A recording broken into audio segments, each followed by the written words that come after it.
I'll say now that this list is personal to me, so I don't want any butthurt Pokefans hunting me down and tying me to the back of a horny giraffe rig. Rules. No legendaries. It's not fair on the others. No starters or Pokemon in the evolutionary scale of a starter Pokemon. I will be taking into account their performance when I battle in game, not anime. Their appearances and general badassery will be taken into account as well. I may be biased slightly towards Gen 4 as Pokemon Diamond, Pearl and Platinum brought me back into the franchise. Not all of the Pokemon in the list will be Gen 4. There are a lot of Pokemon now, so it was really difficult to choose from. I will have honourable mentions at the end. In particular order, I hereby begin with... Number 15, Honchkrow. A few years ago, my old best friend named Joseph, who currently abides in Australia, was the first one of us in a small group of friends who played Pokemon to legitimately reach level 100, and it was with a Honchkrow. We'd all used action replay and all of our Pokemon were no match to it. This was when I learned the importance of actual training and how ineffective rare candy actually is. This eventually led me to EV training. I got myself a Honchkrow and trained it to level 70. Its name was Joseph. Number 14, Dugtrio. Okay, not the best Pokemon ever, but I will defend it using Fisher. The reason I love this Pokemon is because it's easy to get in a lot of the games. It has its own cave. It evolves fairly at level 26 and is simply designed. Just take 3 of its pre-evolution forms and stick them together. This has been pretty controversial though. It has a pretty insane moveset and is immune to electric types, so pretty much no paralysis. This Pokemon is Gen 1. My Dugtrio was named Hulz. We read the book in English, not the best name thinking of it now. 13. Sylveon. This evolution of Eevee came about in Gen 6 with X and Y. It has what I think is an awesome design. It's a new type, a new look, a new Eevee, and it looks insane. It took me a while to figure out how to evolve it. I got a bunch of Espeon and an Umbreon and accidentally once even a Leafeon. It has really majestic looking big blue eyes and was invaluable to my second playthrough during the Dragon-type Elite Four. My Sylveon's name was Tinkerbell. Please don't judge me. Number 12, Simisage. When first playing through Pokemon Black, I was surprised to be given a small grass-type monkey. At first I was like, oh, how original with the elemental monkey, cough cough Chimchar. Eventually, it later evolved and I was like, oh my god, badass alert. As this ninja kick-ass monkey started kicking the crap out of everything in its path. I regret naming my Simisage Chimfail.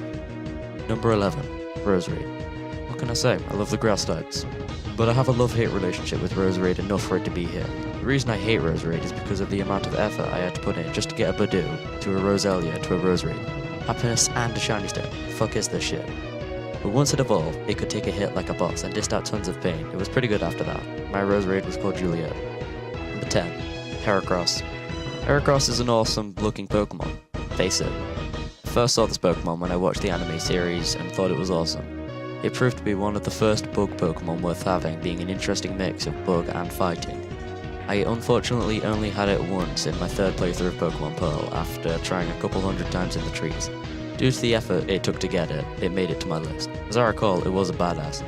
This is surprisingly not the last bug on my list. I played it with X and Y. Its Mega Form isn't that impressive, but all in all, it's a good Pokemon, and mine was called, wait for it, Heracross. Number 9, Mawile. Other than the fact that this is the most amazingly designed Pokemon I've ever seen, this Pokemon has no real sentimental value. I first got mine after playing Pokemon X after discovering it was Steel and Fairy type. Its Mega Evolution is even more badass than I ever could have expected, but I think I like its original form more. It just looks more Eastern to me. I can see how the franchise's Eastern origin had an impact on Mawile's design. I named my Mawile Venus. Number 8, Lucario. Another Gen 4 story. It was just my first playthrough of a Gen 4 game and I managed to get to Iron Island. I met a guy called Riley. He had a Lucario. Loved it. Its design, its power. I did my research and found a Pokemon movie with Lucario in it. I loved Lucario even more. I played through the game, got the egg and decided to stop all progress in the game to train it and evolve it. It even got to win a beauty competition in Hearthome City. It was my highest leveled and best Pokemon on that playthrough. Then I had my friend update my R4 card and I lost all my save files for all of my games. Ouch. My Lucario's name was Sir Aaron. Number 7, Alakazam. This wise-looking Gen 1 Pokemon had an amazing-looking design and an impressive stat distribution. Its abilities in battle made it one of my favourite psychic types. I first had one of these in my first Pearl playthrough after capturing Abra, where I was learning to play the game. Luckily capturing it, despite it usually teleporting from battle. I thought it looked interesting and I wanted to see what it would end up looking like. I found out that it evolves from Kadabra once traded, so I traded with one of my friends and was pleasantly surprised. The reason it's not higher on the list is because I feel like Game Freak hasn't done it justice with its Mega Form. It doesn't look all that appealing to me. I think it's the spoons. My Alakazam's name stayed Alakazam as I felt it was the perfect name already. Number 6. Go-Goat. This Gen 6 Pokemon was leaked shortly after Korokoro leaked Skiddo, Dedenne, and Bunnelby. I really like grass types, but sadly they go no higher on the list than this one. I really like Go-Goat's design. It has a ridiculously high HP stat, despite it being slow to train, especially because Lugia couldn't be found very early in the game. It was really tough and had good defense and made it all the way to the league and onto level 80 on my first playthrough of Pokemon X.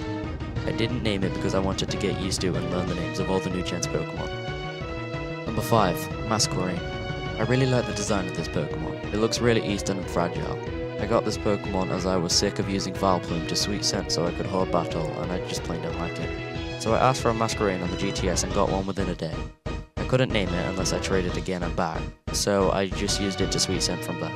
It's now level 76, and it even held its own in some Wi-Fi battles I've had. Not great stats, but still a great Pokemon. Number 4. Reuniclus. I really love this Pokemon because of its design and it being quite tricky to master its abilities. It has a really good special attack and really good HP.